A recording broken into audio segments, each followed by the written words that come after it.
Rustacean Station. I am here at RustFest 2019 from Barcelona. I am here with Pietro Albini. Yep. Great to have you here. You gave a talk today about Crater and about the Rust release process. Yeah, like the talk was, it started like, how can the Rust team ensure that with a fast release cycle, we don't have regressions. And like then it moved into the tool that actually guarantees this, which is Crater, which is, for those who didn't listen to the talk, it's basically a tool that fetches all the projects on crates.io and GitHub and compiles them with the compiler with stable and beta. Let's back up. Your credentials, you are on the Rust team. Yeah. Which Rust teams? So I'm the co-lead of the Rust infrastructure team, and I'm a member of the release team. I'm release and infrastructure team. Okay. Yeah, I'm also involved in some other teams, but I do most of my work on infrastructure and release. Mm-hmm. And I don't want to rehash the talk that you gave today. We should definitely, someone should go watch the video. I assume RustFest has videos of this talk somewhere. I wanted to kind of follow up on that, though, but in a way that people wouldn't have needed to see the talk to appreciate. And so one thing is kind of the Rust has a 6-week release schedule, kind of hard to ignore if you follow Rust at all. You get the regular release announcements and you can do a Rust update, and it's very simple. And you mentioned before in your talk some tension with Rust 2018, where suddenly you move from time-based releases to like a feature-based thing, where it's like we want to have this feature out by this time, and it did not go very well, from what I hear. I mean, like it ended up pretty okay. Rust 2018 is a success, but it took a lot of blood, sweat, and tears to get there. Yeah, like we are pretty satisfied with the outcome of the release, but that wasn't something that we can take for granted, because we, as a team, we don't have experience with feature-based release cycles, and like we broke a lot of our internal policies.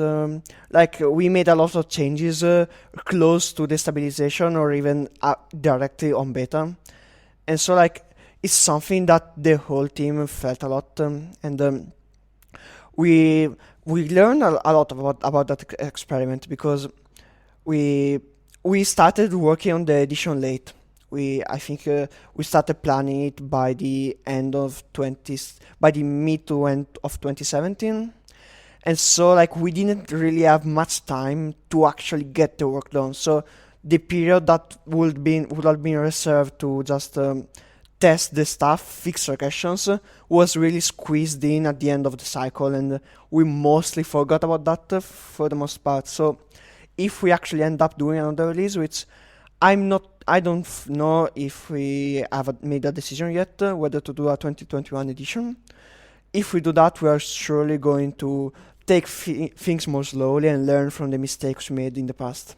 If I may speak my own personal opinion, I feel like, people want to extrapolate, okay, Rust 2015, Rust 2018, so obviously 2021, but I think in this case, like 2015 came out just because it was time to do a stable release, and in terms of 2018, I feel like the most important kind of thing to change there was more like the non-lexical borrows, as like, and also introducing keywords for async await. So and there were a few very high priority features that kind of motivated this quote-unquote breaking change, and is there even a need for that in the future?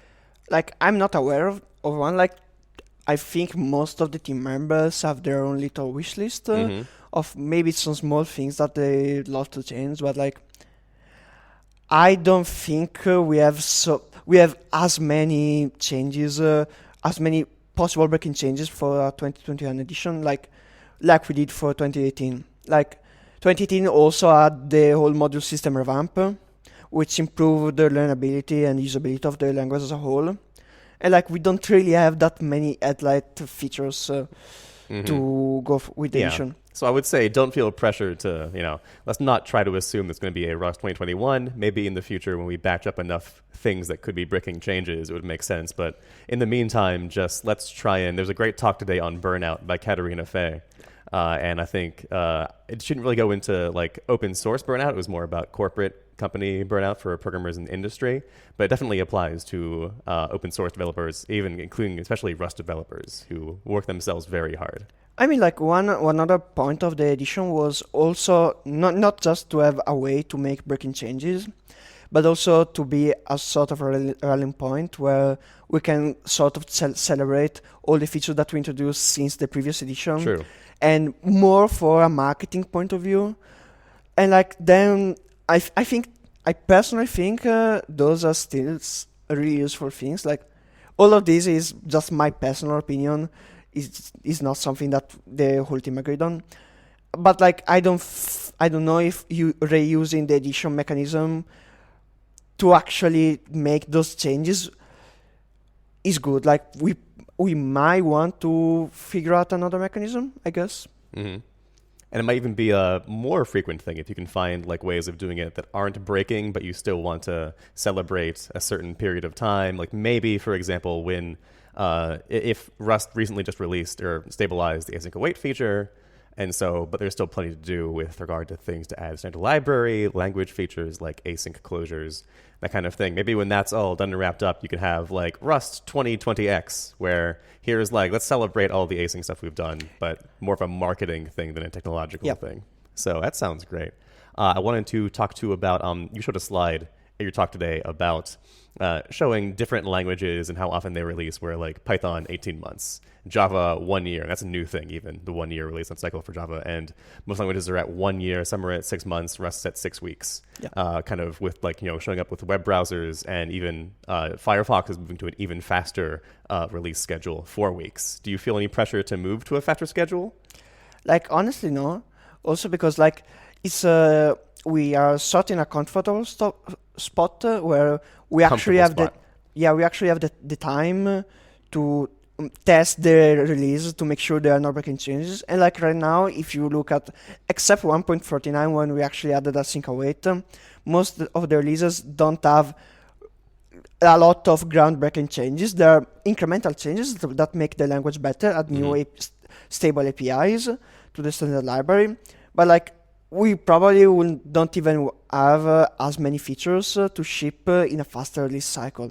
And like to be honest, the release cycle being faster, yes, it's really useful for us because we don't have to worry about deadlines, but still it's work for the release team to make releases out because we need to write blog posts, so we need to test that there are no regressions.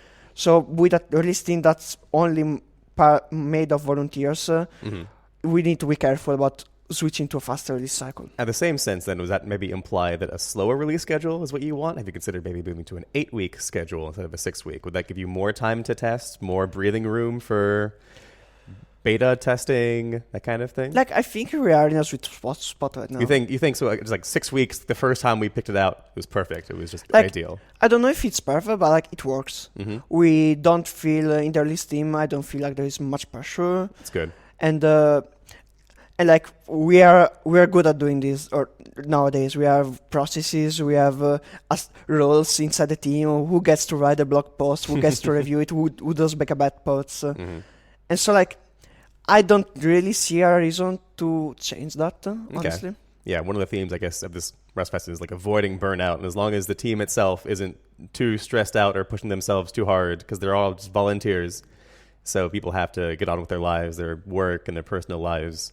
All that stuff. So great. I'm glad to hear that you're still rolling with it. You also mentioned in your talk Crater, which is a tool that is used to test for, to make sure that the Rust compiler doesn't break. So kind of like you have crates.io, and then you have the old compiler, and then you have the new compiler, and you compile them both and make sure everything still compiles and passes as expected. And you even run all the test cases, which I didn't know about.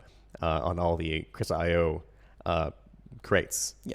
So it's fantastic. I mean, you did mention that there are a few regressions. Like they were like, so in one release there was like 4, another there were 3. And are these usually like type inference changes, or what is actually regressing here? Like those regressions that you mentioned that Crater didn't catch. Like Crater didn't catch. That's that were filed as issues after the release came out. Yeah, because Crater has not a perfect coverage. Like, of course, we don't test the private code. So were those in private code? Like those were actually other stuff, because Crater is currently running just on Linux x86. Oh, okay. So other platforms. Yeah, like a lot of those regressions were, for example, on ARM or other tier 2 platforms. And also like performance regressions or error messages regressions are things that creator can't catch yet. So like Creator is not perfect. Like we know there are a lot of flaws into Creator, and we don't test everything, but still it provides enough test coverage that people don't fear upgrading the compiler. Like Red Hat Enterprise Linux, which is one of the most conservative Linux distributions, is actually starting to update the Rust compiler every 2 releases. Wow. On their stable release. And like the accomplishment we made here is that we are so good of a track record about testing our releases with Creator that we actually convinced them to do this for their enterprise users. Yeah, which is very significant, I'd say. In terms of you mentioned a thing in the talk today that caught my attention, which was you mentioned that if like say like Rust adoption took off, so right now Crates.io has like 70,000 crates or something. I think Crates.io is more like 20,000 because Creator also, or than Crates.io, tests all the public repositories on GitHub. Okay. So if you create Creator is saying 70,000 or something. Yeah. Okay. But like if that like ever like increased dramatically, it just wouldn't become feasible economically to continue to do this. And then what is the plan for then? Would you only try and find the most popular crates and then just test those, or what? The honest answer is that we don't actually know because we didn't. We are not at the point yet, and I think there is no point in like prematurely optimizing Creator when it works great right now. Because if every solution that we can implement is either to just do a longer release cycle because we can't afford to test anymore, or just test just a subset of crates, but implementing that doesn't really make much sense at the moment because it works right now.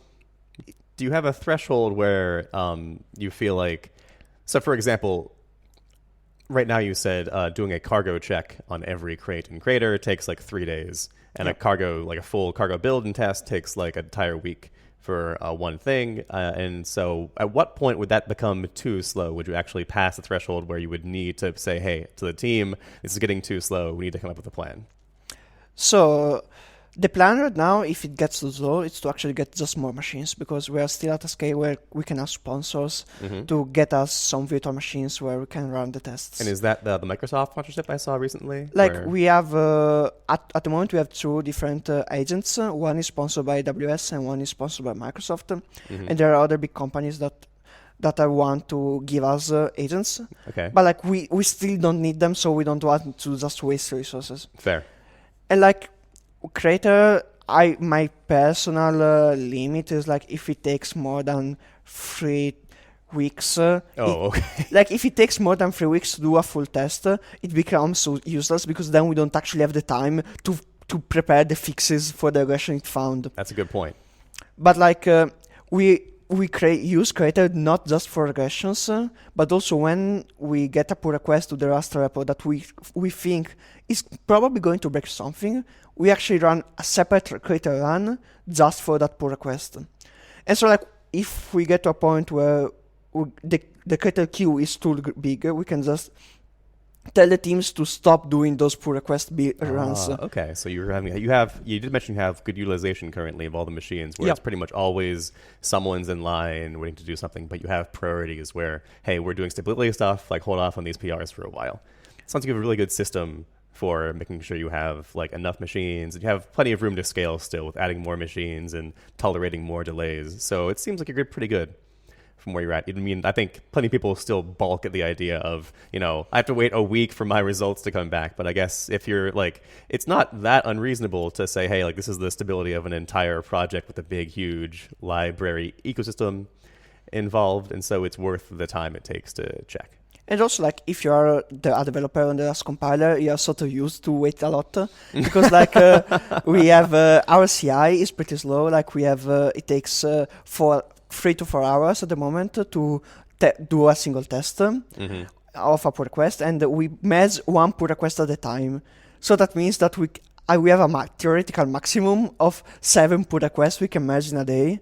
So, like, you're already used to wait days in the queue before your pull request even gets tested. And what I mentioned too, there are like roll-up PRs, which means that doesn't mean that only 7 commits per day get committed, because if you look at This Week in Rust, there's often like around 100 commits per week that get in, which I presume are from roll-ups. Yeah, mostly, but like there are some pull requests that can't be rolled up because like if there's some pull requests that we know are risky that could fail. And those pull requests, if we put them in roll-up, we just break. The roll-up is probably going to fail.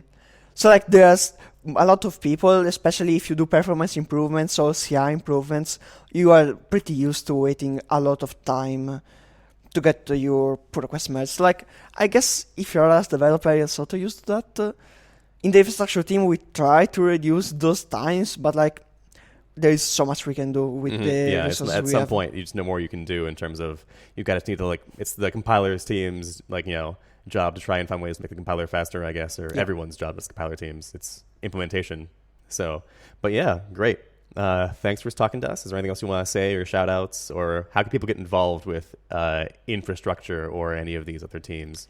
So like getting actually involved in infrastructure is an issue we need to figure out because like to do most of the stuff the infrastructure team does, you need privileged access to our infra. But to get privileged access to our infra, you need to be a team member. It's like this catch-22 that we don't actually know how to onboard new people. But still, like Creator is fully open source. You can propose new features, send pull requests, and there are other projects managed by the release team or the infra team that allow easily contributors. And if you're interested in working on Creator, just contact me. I'm on the Rust Discord at Pietro Albini and on GitHub. So I'm happy to welcome you all if you want to collaborate with the team. Great. Thanks so much for talking to us. Thank you for asking me.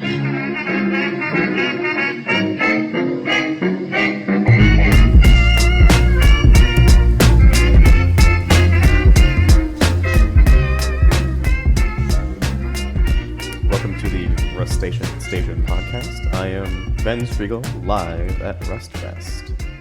I am here right now in our improvised studio with Pascal Hertleif.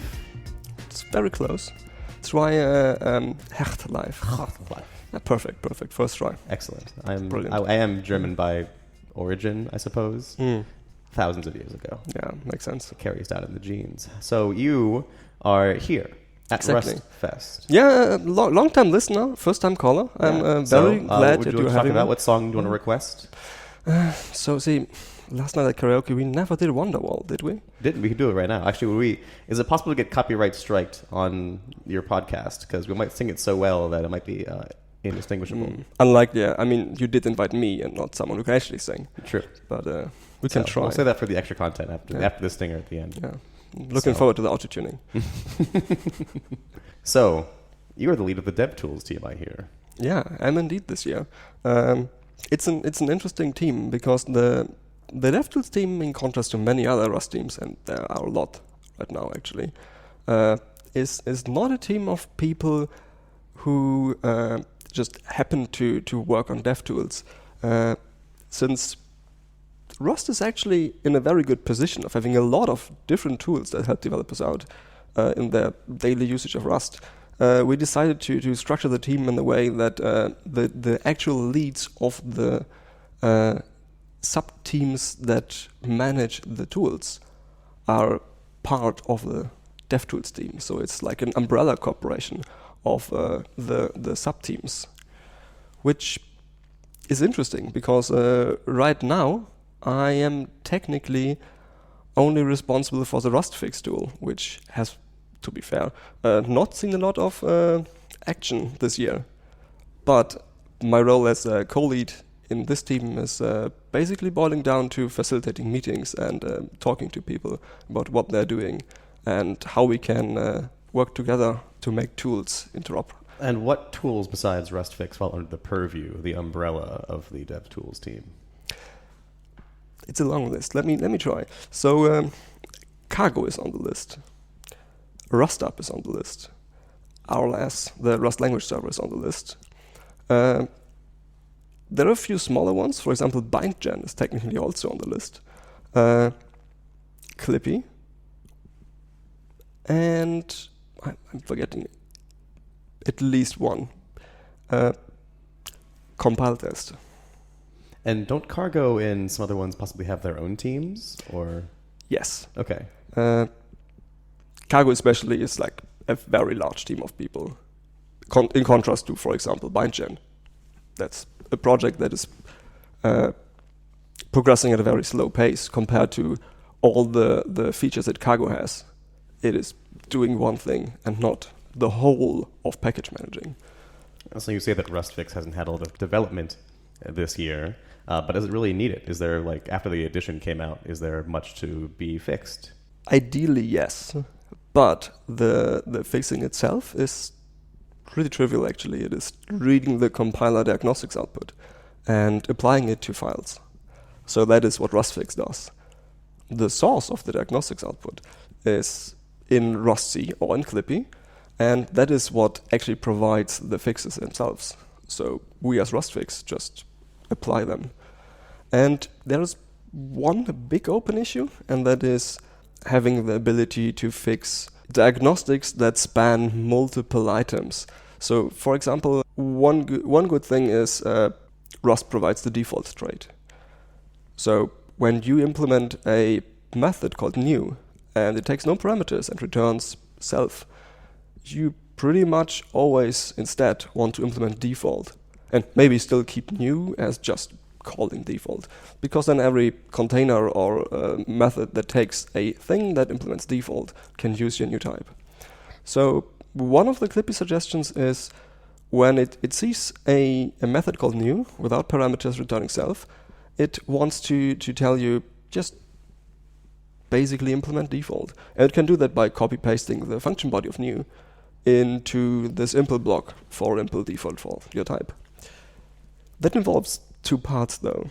The first part is removing the new function, and the second part is inserting the new impl block. That is in contrast to other diagnostics that could have multiple possible solutions. For example, if we are not sure what to import, you might say you are using an error type, and we say we don't know what you mean by error because you haven't imported it yet. So you might use IO error or the standard error trait actually, or the formatting error. There's multiple solutions. So this looks right now the same. It is multiple fixes. And we can't differentiate between possible solutions and one solution applying multiple things to make it work. Interesting. So aside from RustFix, and let's leave aside Cargo for now, some of these other ones like compile test isn't as well known. Yeah, it's a really good crate though. What does it do? It allows you to write tests that are especially relevant to crates that generate code, where you say, oh, you see, I want to have this specific error message from my macro, for example. I feel like I've seen this in the source for the Rust test suite, the Rust compiler test suite, where there's little comments and they have a little arrow, and then it says like error so-and-so, and yeah, that's exactly. the actual the UI test, they call it possibly. That's exactly what it is. And compile test is basically the same code base, as far as I understand it, taken out and made usable outside of the compiler, because the compiler contains its own implementation for that. So you think to create like sin or quote or asserty, things that generate code or help you generate code, or would use this kind of thing? Yeah. I've seen it used in several code bases. Diesel, for example, has a huge code base. I was also previously involved a lot in Diesel. And we kind of want to make sure that the errors users see are at least understandable. And especially if we generate code by using a macro, we can easily mess it up. So we want to have some consistency there.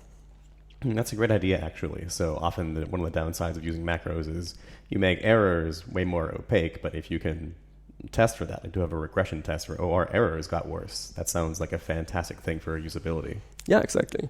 And you can make sure that your errors actually still work.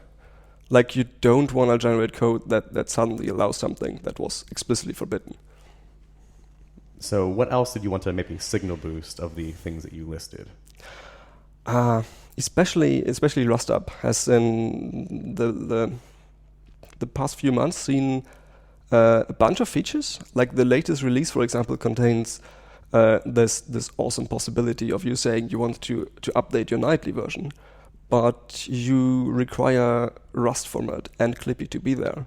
And previously you would just say, oh, sadly, on this day's nightly, Clippy didn't build, so I can't update. But now in the newest release, it will actually try to go back in time and fetch a nightly that is newer than the one you have, that contains all the components that you want. So you can update to the latest possible date. But talking to the people involved in RustUp right now, there's a lot of possibilities, but there's only so much bandwidth that people actually have to review the code. So there's first-time contributors and people who want to actively be involved in this project, but to make sure that it actually works, because it is a part of the core infrastructure of using Rust right now. We need more people to go in and review the code and make sure that the newest pull requests actually don't break anything, because it is complex, and especially RustUp, installing something in a broken state will frustrate a lot of people.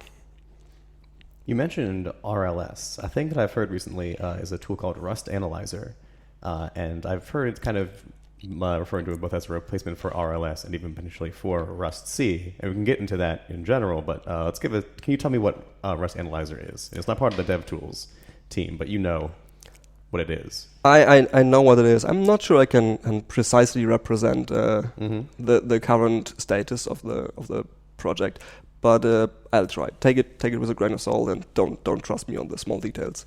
It is an right now experimental approach towards building a better IDE experience for Rust by re-implementing parts of the compiler front end in a fashion that is easy to incrementally update, which is what you're doing when you're editing a source file.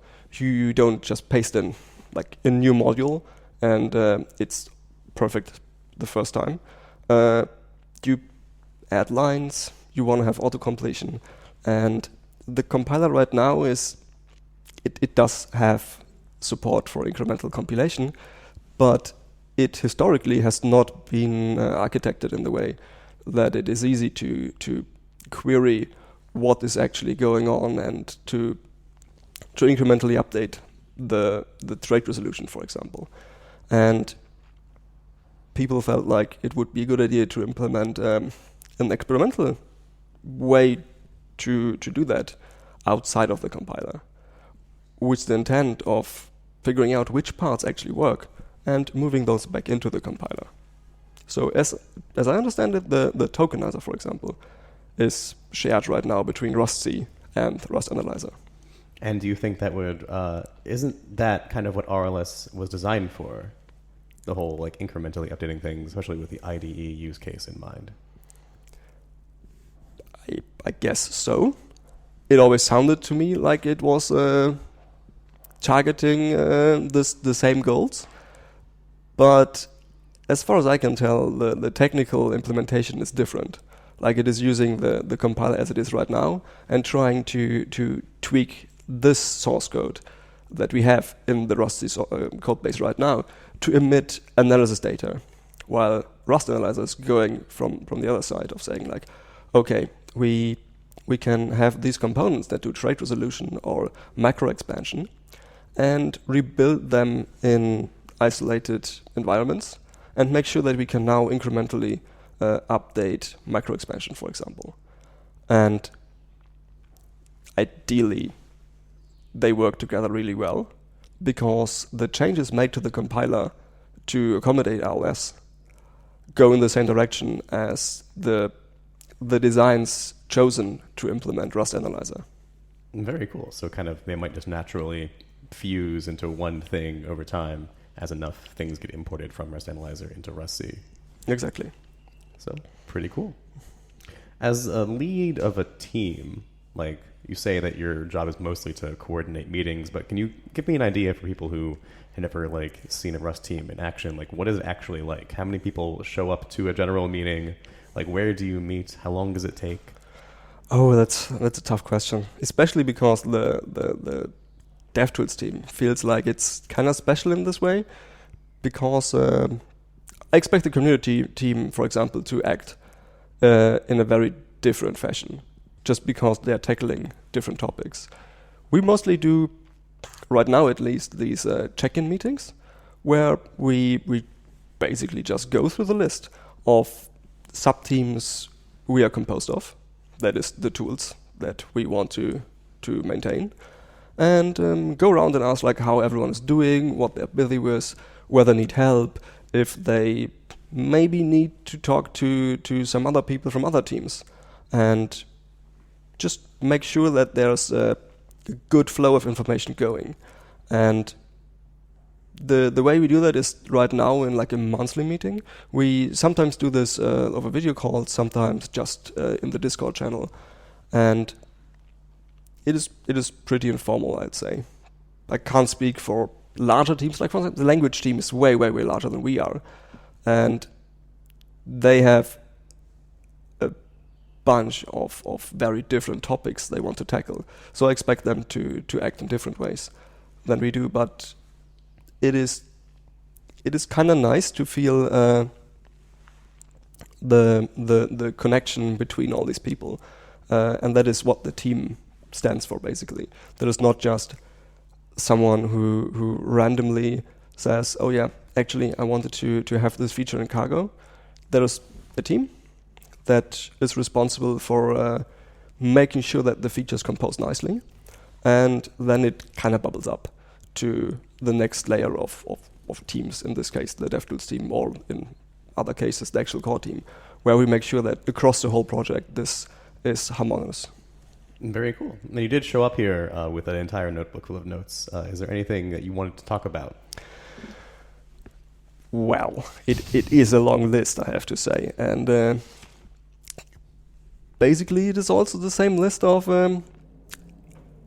how I liked RustFest, actually. Oh yeah, go ahead and tell me more about RustFest. Yeah, it was so I've been to every RustFest. Mm-hmm.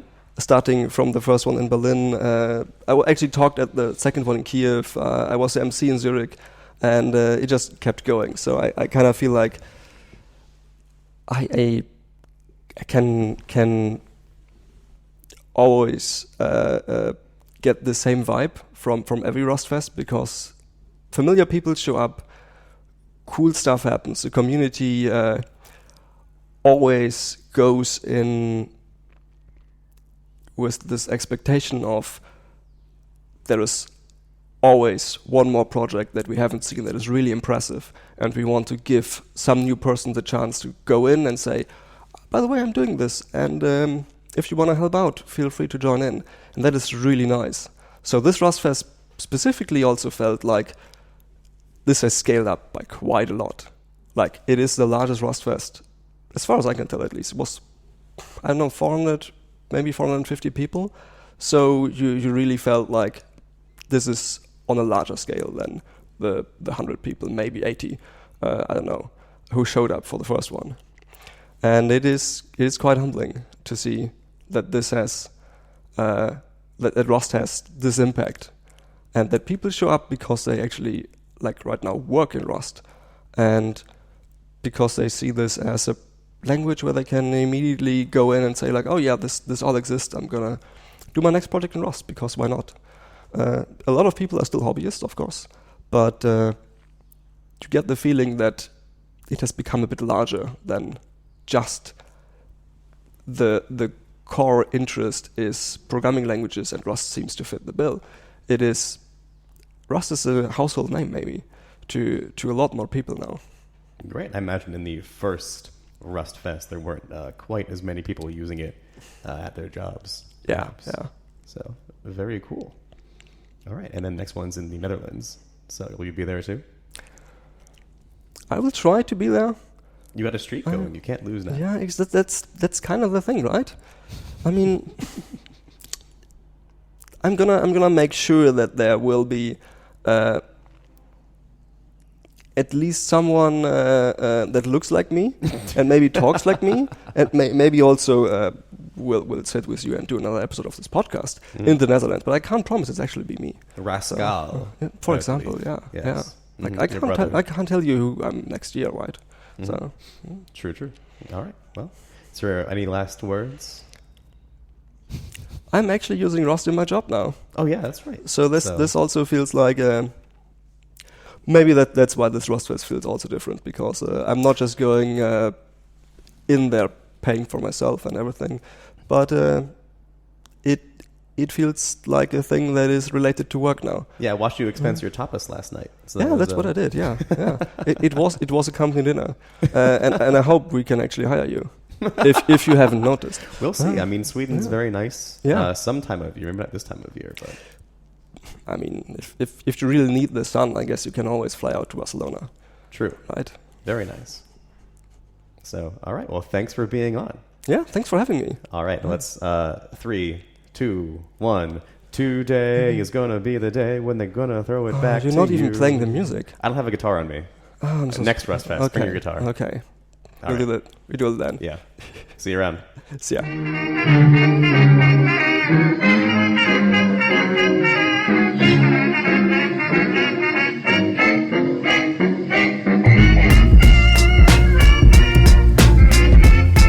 Welcome to Rustacean Station. It is day 4 of RustFest. We continue to have our improvised studio here, so please bear with us with any audio troubles we may be having. We have a kind of a hilarious setup right now. But with me enduring this is Santiago Pastorino. Yes. How are you doing, Santiago? I'm doing great. Excellent. How are you, Ben? I'm doing good. You are the organizer of Rust Latam, which is a conference in South America. You want to tell us more about that? Yeah, it's a conference actually in Latin America. I'm one of the organizers. We have a team of like 8 people working right now. We are going for Rust Latam 2020 in Mexico City, May 22 and 23. We have already like a local, which is an important local team, consisting of 5 people working in the local duties, but there's also like an international organization as RustFest also have a similar setup. And we are kind of starting with that. We are starting to look for sponsors. We are going open the CFP, like closely probably start to get to sell tickets. But we're kind of just starting. Great. What inspired you to start a Rust conference in Latin America? So there wasn't any, basically, and I have been going to Rust conferences since day one. I attended to Rust Camp. Actually, that was the very first one. Yeah, the very first one. Portland. Yeah. That was in the Bay Area. You're right. No, it was in Berkeley. Yeah. Yeah, in Berkeley. I think it was 2014 or 15. I don't remember exactly. Then I attended to all RustConfs, Rustbelt Rust, and some of the RustFest. So yeah, I thought to myself, well, okay, there's conferences in US, in Europe. Why not having one in Latin America too?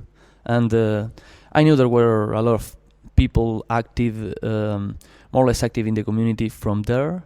And like for instance, in Brazil, they invite me to a Telegram group of Rustaceans, Brazilian Rustaceans. Mm-hmm. And to my surprise, this was kind of 2 years ago. To my surprise, it was like a 700 people like group, which really amused me.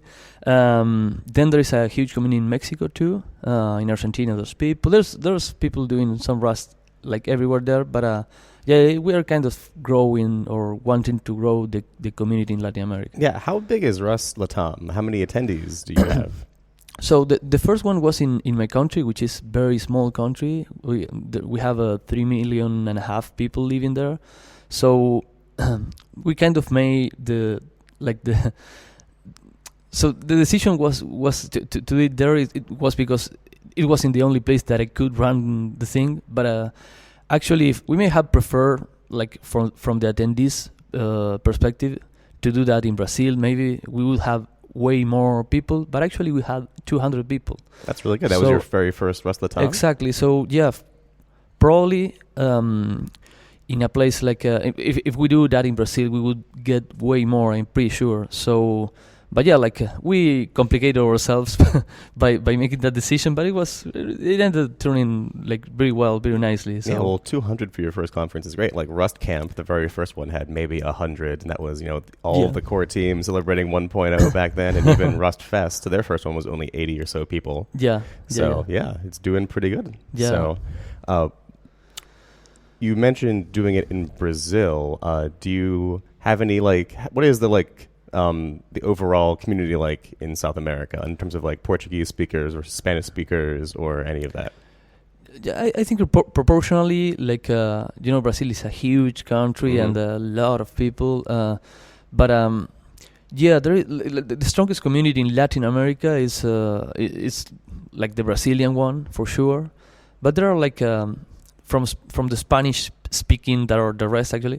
The Spanish speaking countries in Latin America. There is, as I was saying, Mexico with a huge amount of Rustaceans, and like it's also a huge country with a lot of population. There would be probably for the next one, which is in 2020. I think I already said this. May 22 and 23. I guess we are gonna have a lot of also people that are curious to hear what's going on. So. That was basically our aim, to try to get people that are not from Rust to show them, hey, this is a cool technology. This is kind of new, probably not mainstream yet, but yeah, a lot of curious people are gonna show up, and I guess they are like started to get involved, and they're gonna like the language. So this is more or less our aim. Like, and even Mexico City, it's like there's no really Rust conference in the southwest of the U.S., and so like the closest one is like Colorado Gold Rust in the Midwest. Yeah. So I mean, maybe someone from that area might even find their way down to Mexico. Yeah, exactly. And we actually had a lot of people going to the first Rust Latam in Montevideo in Uruguay. So Montevideo is the southern capital of the world, so it's not close to US. It's quite far, yeah. Yeah, and we had a lot of people going from US. Some were speakers, but some were actually attendees. Yeah, probably this one, and I have already heard that a lot of people are excited that this is going to be there. I'm pretty sure that a lot of people from US are going to go there. And actually, another nice thing is that we have Central America, which it's also far from me, like from where I live. But yeah, I'm pretty sure that a lot of people from Central America, maybe Costa Rica, Panama, I don't know exactly. I don't know the communities exactly there yet, but I'm pretty sure that they're gonna show up there too. Can you give me an idea of what the overall software industry is like, or like both like open source wise, but also in terms of people using, like what like languages are in use generally, professionally, that kind of thing? Yeah, my guess in general, and what I have seen is it's pretty similar all over the world. Like main languages are like the ones that are mainstream in general, like the stuff that's run in the JVM, like .NET stuff. These kind of things are, I guess, that was what is mostly used. There's a lot of people, and I was in the Rust community, in the Ruby community before, and there's a lot of huge community also in Latin America about Ruby.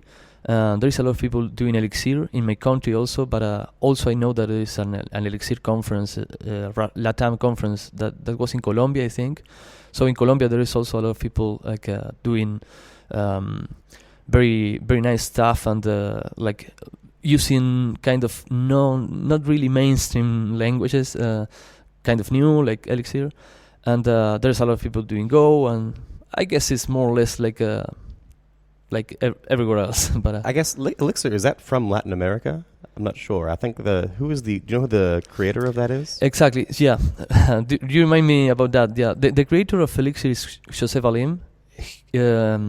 He's from Brazil.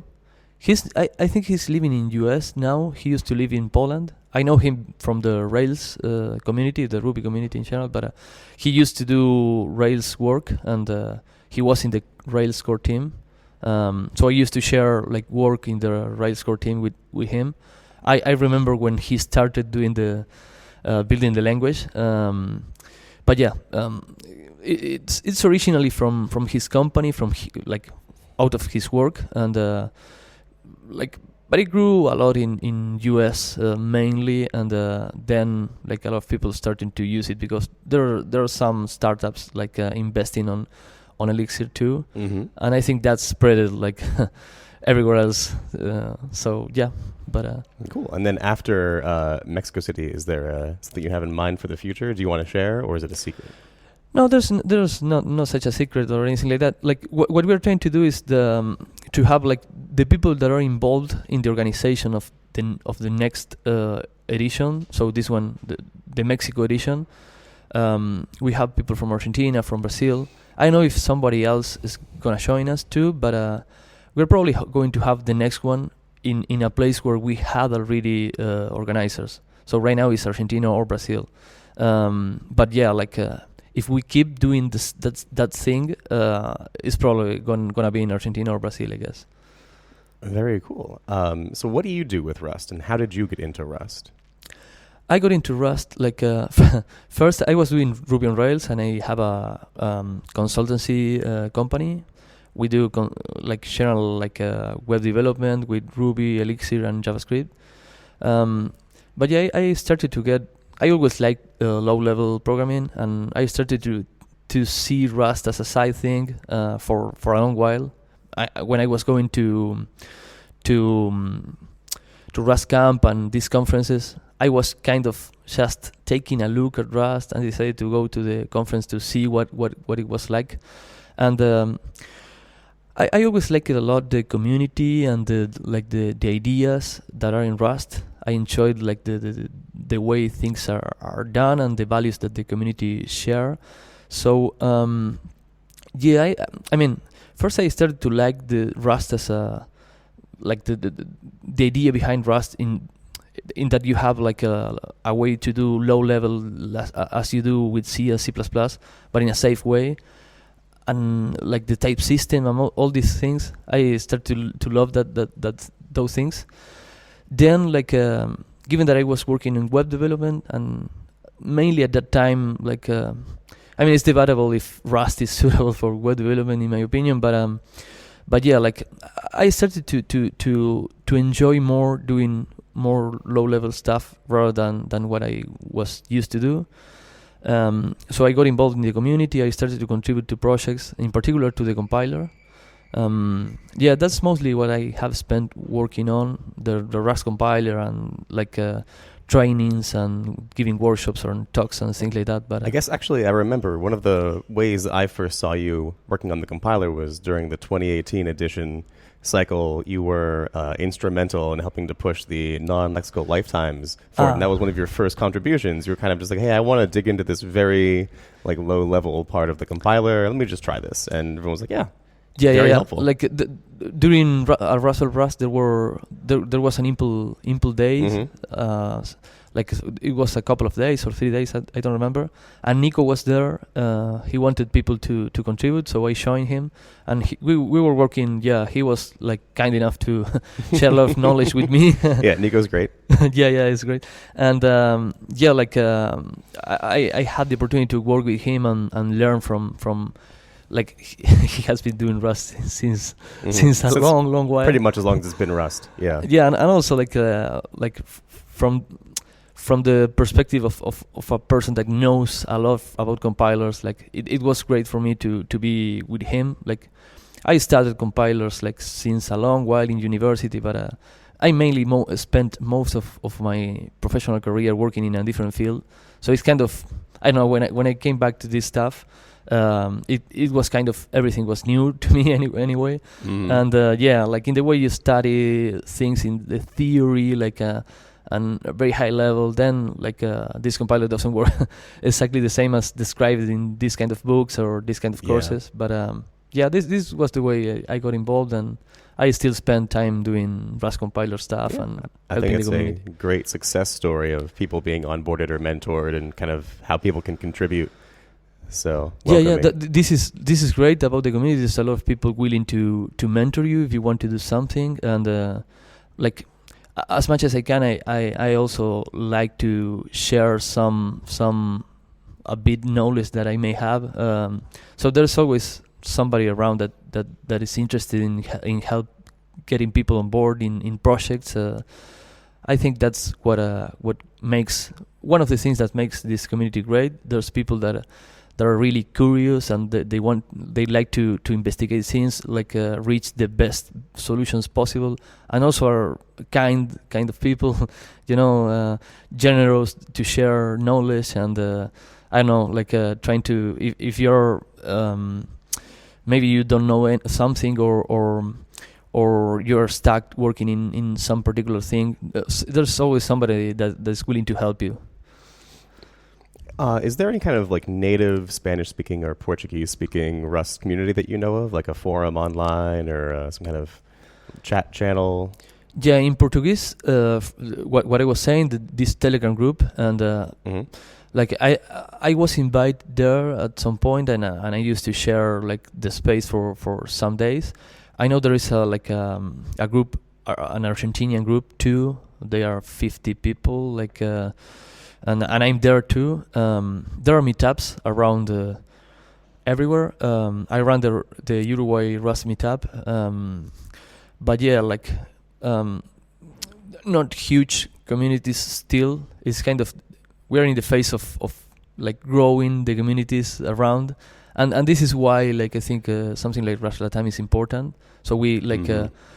Given that the conference is itinerant, we move cities every year. So our idea is to have the event and eventually like make people feel motivated about the event and the technology and the community, and that may help grow in like communities or meetups or groups or whatever.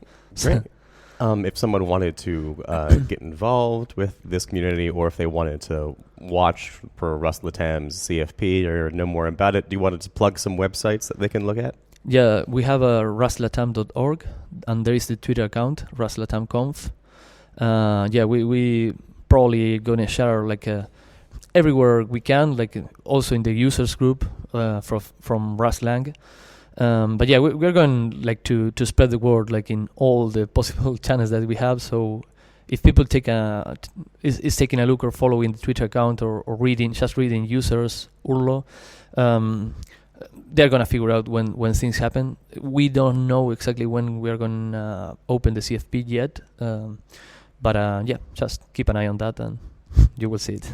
Great. Well, thanks for talking to us today. Yeah, thank you very much for having me. All right. This is a very cool setup. Oh, yeah, what we have right now, where we're hacking out the window to try to reduce the echoes in this abysmally acoustic room. Yeah, it's great. So, okay. See ya. See ya.